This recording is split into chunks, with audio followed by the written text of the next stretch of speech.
Hello, everyone. My name is Richard Green, and this is the beginning of FBE 589 and FBE 489, Mortgages and Mortgage-Backed Securities and Real Estate Capital Markets. And we're going to start today with an introduction, a very simple introduction to mortgages, where we're going to talk about how do we measure what mortgages cost and how do we look at the price that people are willing to pay, investors are willing to pay for mortgages. And so the first thing I want you to think about is when I'm talking about cost, I'm talking about the consumer side of the ledger. And when I'm talking about prices, I'm talking about the investor side of the ledger. We're also going to do this work in spreadsheets and using AI to show that we get the same result. And this is how I want you to use AI this semester. I am not delusional. I know you're going to use it, but I want you to use it as a check. I want you to use it as a way to make sure that your work is correct. And so we're going to do everything in at least two ways over the course of the semester, sometimes three ways. And the great thing about that is that it means that we will be more accurate in our work than we otherwise would be. And I think this is a real plus to ChatGPT or Claude. Those are my two favorites. Is you can see if you made mistakes and correct them. Okay, so with that, let's get started and talk about mortgage basics.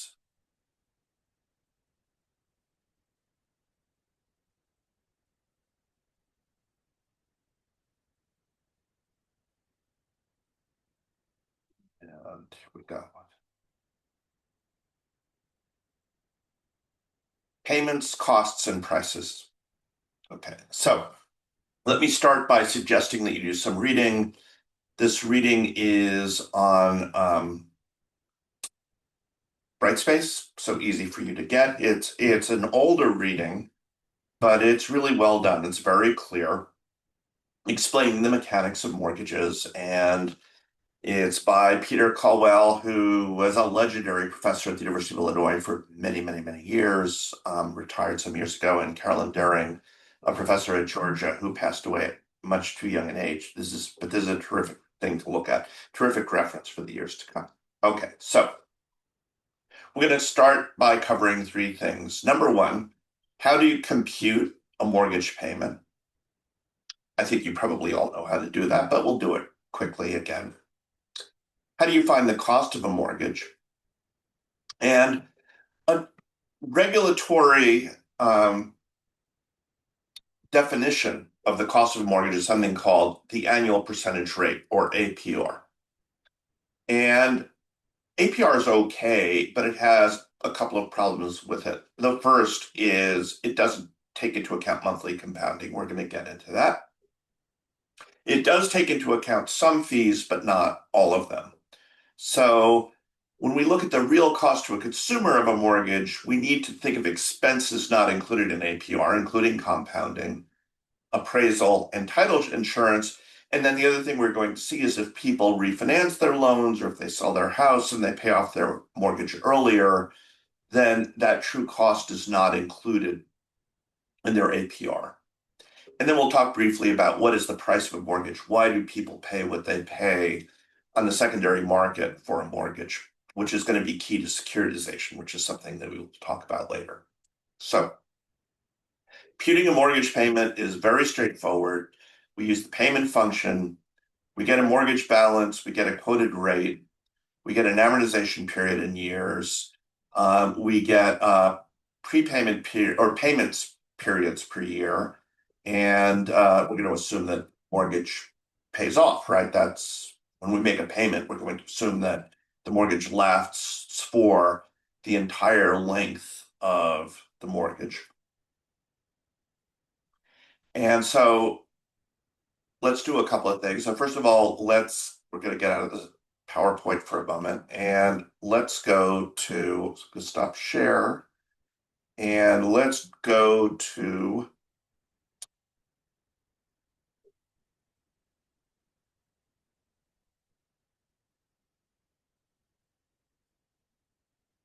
Google Chrome, because we're going to do a little Googling here. And when we do that, what I'm going to do is Google the Freddie Mac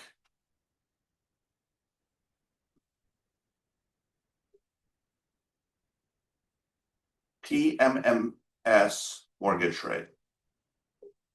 PMMS stands for Primary Mortgage Market Survey. So Freddie Mac does a weekly survey that gives a national average of mortgage rates by the week. And so if we look at our data for the most recent week, we see that the 30-year fixed rate mortgage rate, that average rate, is 6.67%. And if you want to look at the history of this, you can download all of these and have them there. If I remember correctly, yeah, 6.67. That is this week's rate. If we go back week before, it was 6.69. So it's been basically flat for the past couple of weeks, considerably higher than it's been at some time, as I'm sure you will all know, and something that is creating a problem for the housing market at the moment. But for the time being, we're just going to talk about it being what it is. So we're going to use that data, and we'll start sharing again.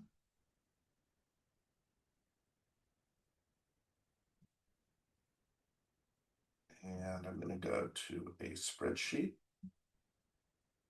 here. And let's just do a simple example here. So I'm going to make this much bigger than it is so that you can all see it. And let's look at a $500,000 mortgage. Okay. Slightly higher than a typical mortgage in the US. That may seem strange to people in California, but typical mortgage in the US is actually now more like 400,000, but 500,000 is just a nice round number. And for my rate, I have 0.066. I guess we should add another decimal to that since we have it from Freddie Mac. So we'll say 0.0667. That's a 30-year mortgage. And we have 12 payments per period.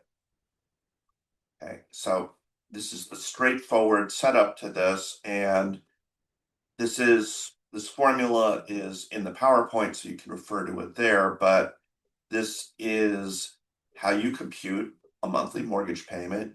You take the payment function, you take that annualized interest rate, 6.67%, and you divide it by the number of payments per period, 12.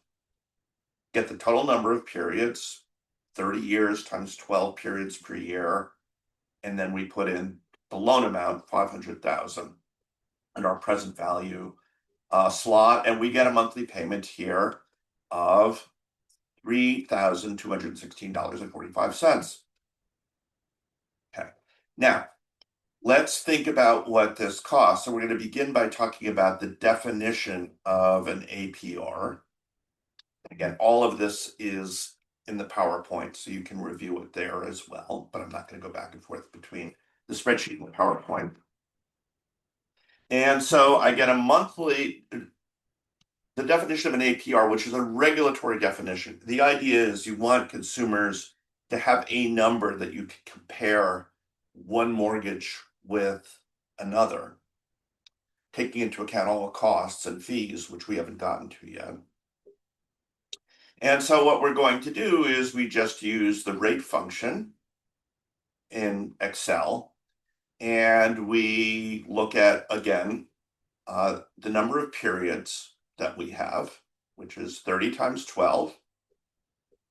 We can highlight that.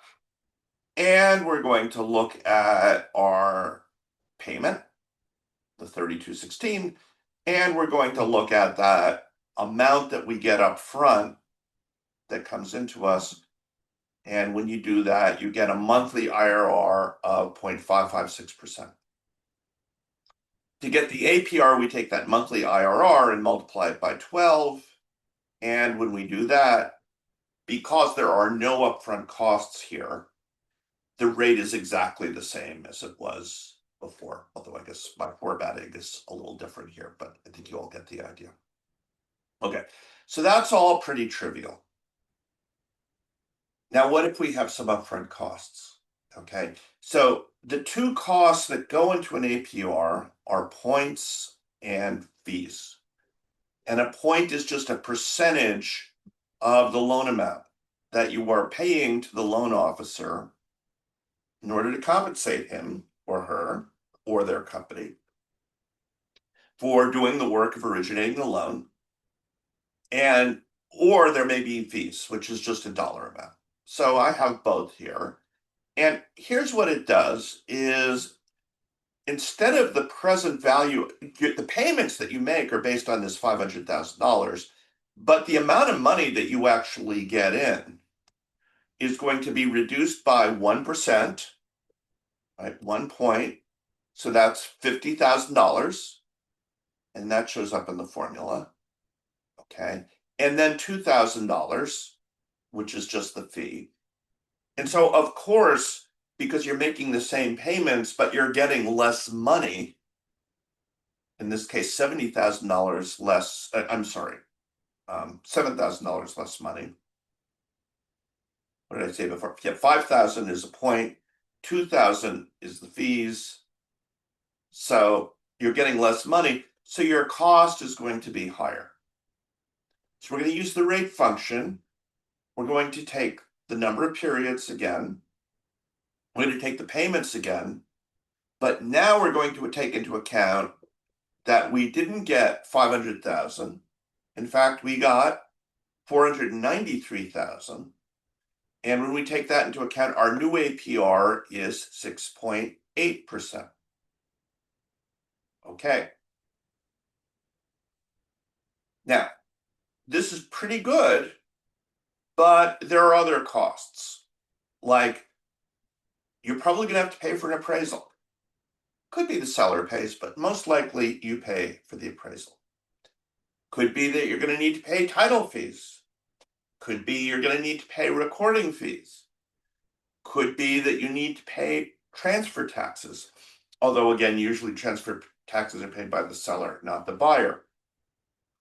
Okay, all of those things, if you're taking not the APR is defined by regulation, but if you're thinking of the cost, you need to take all of that stuff out and reduce effectively the amount of money that you're getting to buy the property that you're buying.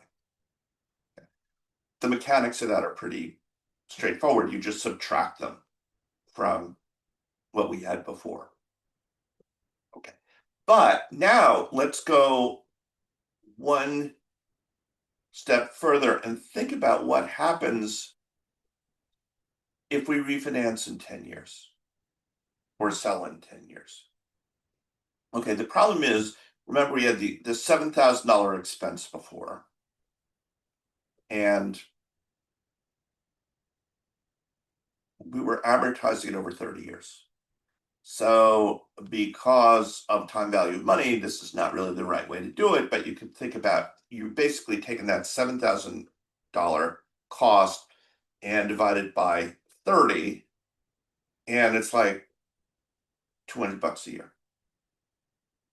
If you divide it by 10, it's like $700 a year. Now, that's really not analytically correct, but I'm trying to illustrate to you, it costs you more per year of mortgage if you repay earlier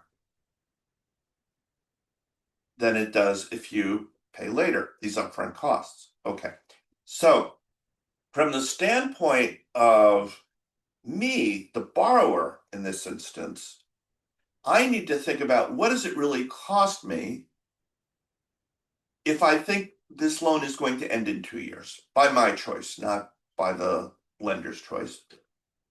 So in order to compute that, I got to do a couple of things. First of all, I need to ask myself, okay, what do I owe the lender if I were to repay this loan in 10 years? What is my balance at that point? And the way we can compute that, and again, the formula is in the PowerPoint, is we take the present value at the mortgage rate of the remaining payments. There are 20 years of payments left, given that payment, and we'll find that the balance due at that point is $425,672.55. Okay, so now when we do our cost, our annualized cost, what we're going to do is say, okay, we are making payments over 10 years, not 30 years. And we got this money up front. But in the end, we also have to pay that money back, that balance due. That's at the very end of the formula. That's the future value. What do we owe? And it's a negative because we owe. It's a payment. Multiply that by 12, and you get an annualized cost in an APR sense of 6.876. But there's really something more that we need to do to really get the cost, and that is to compound these monthly payments. So when you get a mortgage at 6.67%, you are really not getting a 6.67% annual mortgage. You're getting a 6.67% divided by 12 monthly mortgage, where you're getting a 0.556% monthly mortgage. So to really do this right, we're going to do an annual percentage yield calculation. And that is going to be that monthly calculation. So we're going to just take this rate and we're going to do 1 plus that, and we're going to divide it by 12 to return it to a monthly amount. Remember, we multiplied it by 12. We're going to raise it to the 12th power, and we're going to subtract 1. And when we do that, we find the real, and let's make that a little nicer in terms of the formatting. So the real cost of a borrower here is 7.1% under these circumstances. So when you're making decisions about whether to get a home mortgage or whether to do a commercial mortgage, you need to think about all of this stuff. Okay. And this is just the first step. Now, let's do for grins, let's just do this in ChatGPT and see what happens. Okay, so I'm going to stop sharing this.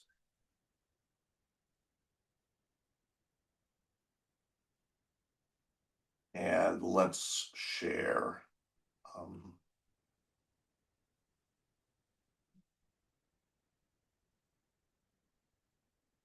Go back to Google.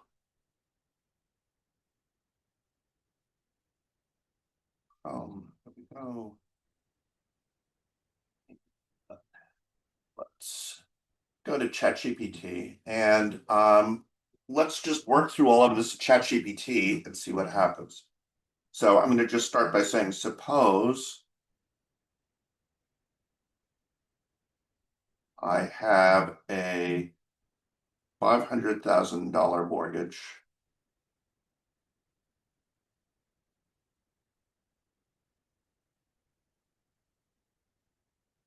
It amortizes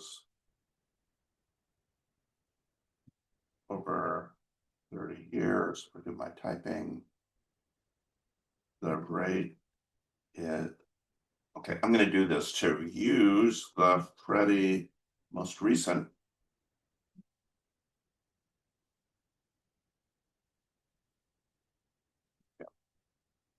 EMMS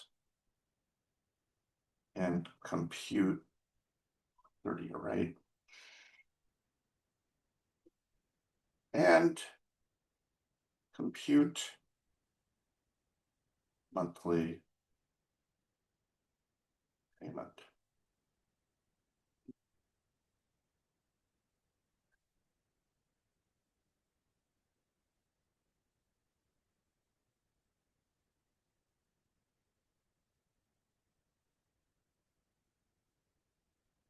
And you can, okay, there it goes. We see it gets the interest rate, $3,216.45 a month. I'm just going to take a quick peek at the spreadsheet that I just did. Make sure it matches. Yep, it is precisely the same. And so that's a good start, right? Okay, now, suppose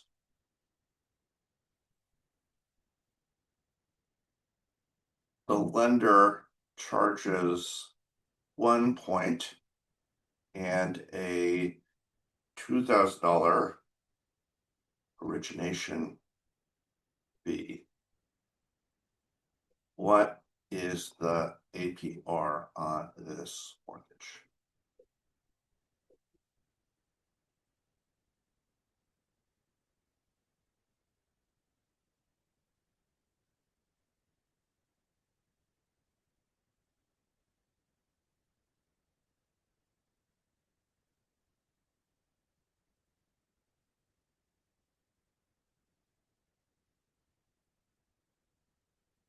Okay, and there we go. It is 6.807. Let me again, I'm just going to check that for you. You can also check yourself. There it is, exactly the same. And then finally, I'm going to say, what is the APY? Assume prepayment after 10 years. What is the APY on this loan?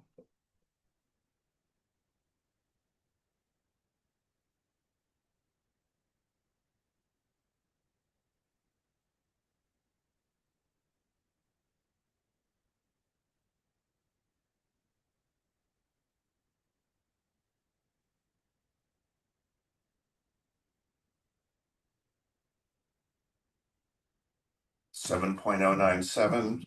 I'm going to just, I think that's right. I'm just going to take another look. There it is. Yep, exactly the same. So, and you can open the spreadsheet and see for yourself. So,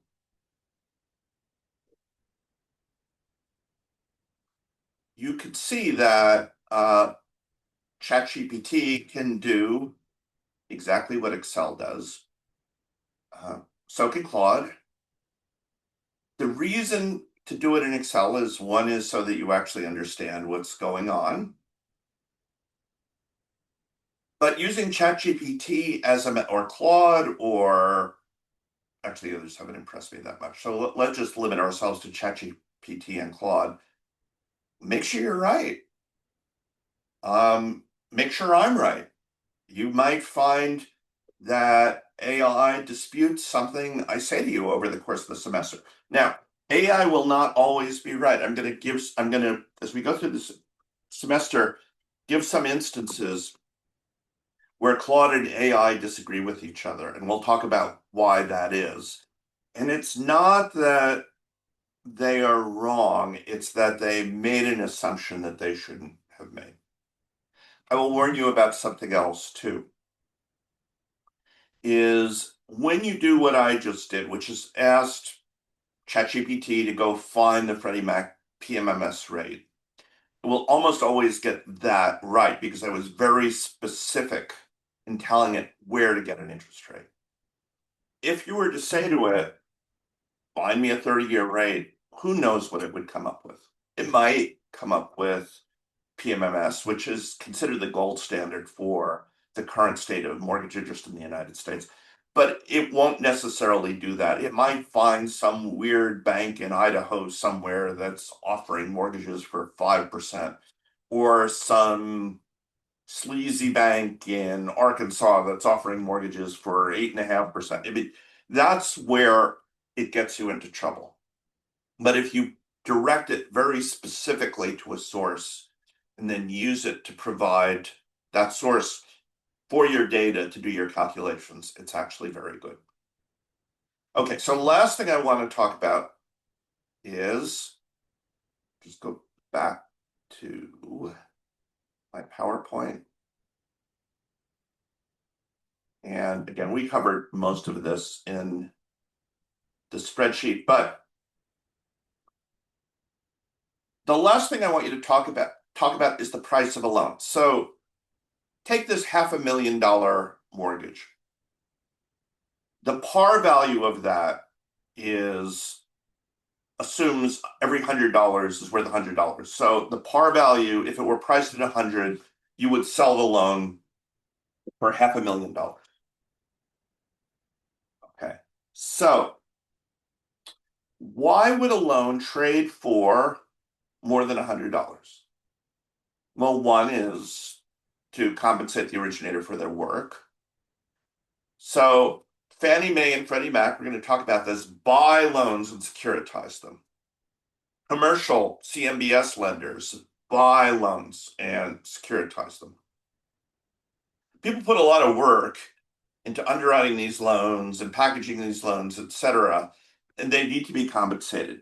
So part of the deal is, even if there's no interest rate motivation for a price difference,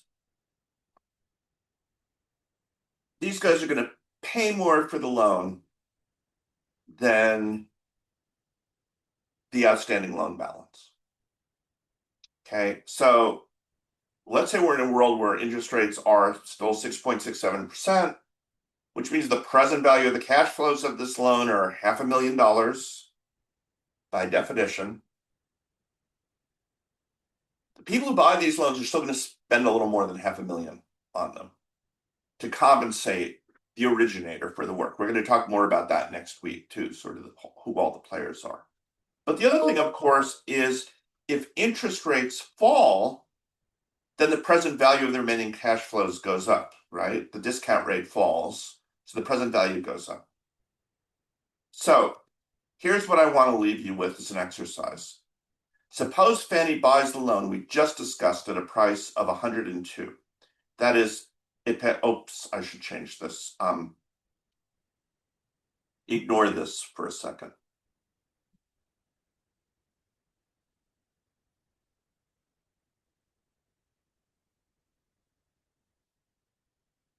So it pays 510,000, right? Is 102 times $500,000 is 510,000. What is Fannie's return on the loan, assuming prepayment at the end of year 10? Okay, and that's an exercise for you to think about before we start class. So I'm going to be doing these videos every week to get you prepared for class so we can have better conversations. Forgive me, I am not a video making professional. You will see stumbles as you did. I hope you give me a little grace with those stumbles. But I also think that having these videos available to you that you can replay will help you as you try to internalize the material we're going to cover over the course of the year. Thanks.